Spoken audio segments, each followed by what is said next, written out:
kindness, tenderness, gentle, mild, loving kindness, merciful.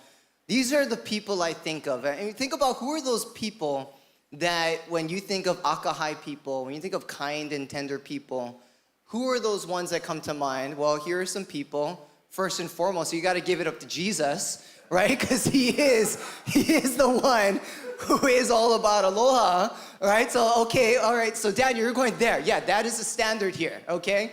Who else comes to mind?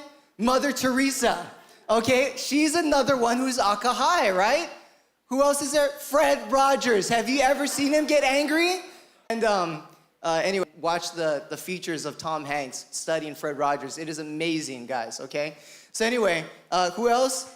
Nelson Mandela. I mean, the guy was in prison for talking about peace. You know what I mean? Like talking about equality. How can you get mad at someone like him, right?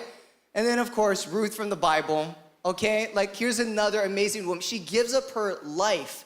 She humbles herself to take care of her mother-in-law who says, you know, I'm changing my name. Call me bitter, right? And Ruth is like, it's okay. We're still going to be good, right? There's a future and a hope. I mean, okay, when I compare my life to these people, I am not AKAHAI, right? If I put some murderers and rapists on there, oh, I'm AKAHAI, absolutely, right? But that's not the standard that God calls us to live from. I'm calling us to God's standard. I'm calling us to the Aloha standard. And so point number one is learn AKAHAI from Mr. Aloha himself. Who's Mr. Aloha? Not Alan Cardenas, right? We're talking about Jesus here, guys. All right, say Jesus, right? Jesus, Mr. Aloha is Jesus. And what did he have to say about AKAHAI? This is interesting. He says this. In Luke 6, bear with me, it's kind of a long portion of scripture. We're going to bounce around here. But I believe this is the standard in which he's calling us to live based on AKAHAI. He says this, but I say to you who hear, love your enemies. Do good to those who hate you. Okay, again, I'm like, man, this is not going well for me, right? Love your enemies, do good to those who hate you. Bless those who curse you. Pray for those who are abusive to you.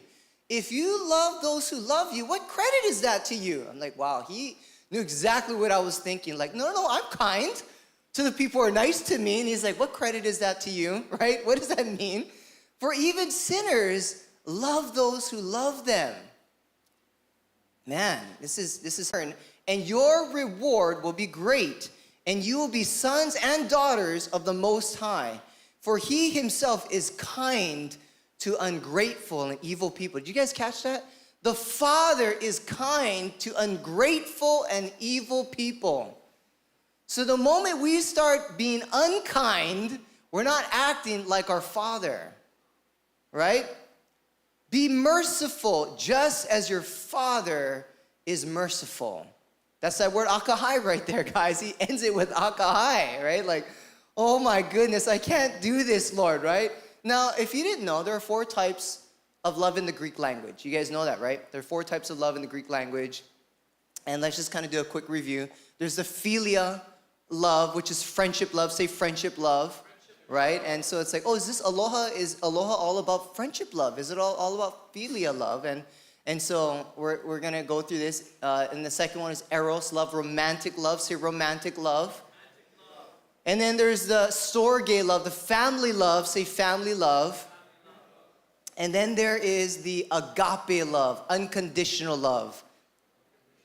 Unconditional love. Online, say it with me as well. So of the 4 types of love in Greek, you know, is it philia, is it eros, is it storge, or agape? And, you know, obviously you can kind of cut out number 2, romantic love. It's okay, that's a given. Talking about aloha love. It's the agape love that continues people, right? Family love is limited to the people in your family. Friendship love is limited to the standards you set. But agape love is a timeless standard. It is an unconditional standard based on God's character and personality. And so you might be saying, okay, we got to learn aloha from Mr. Aloha.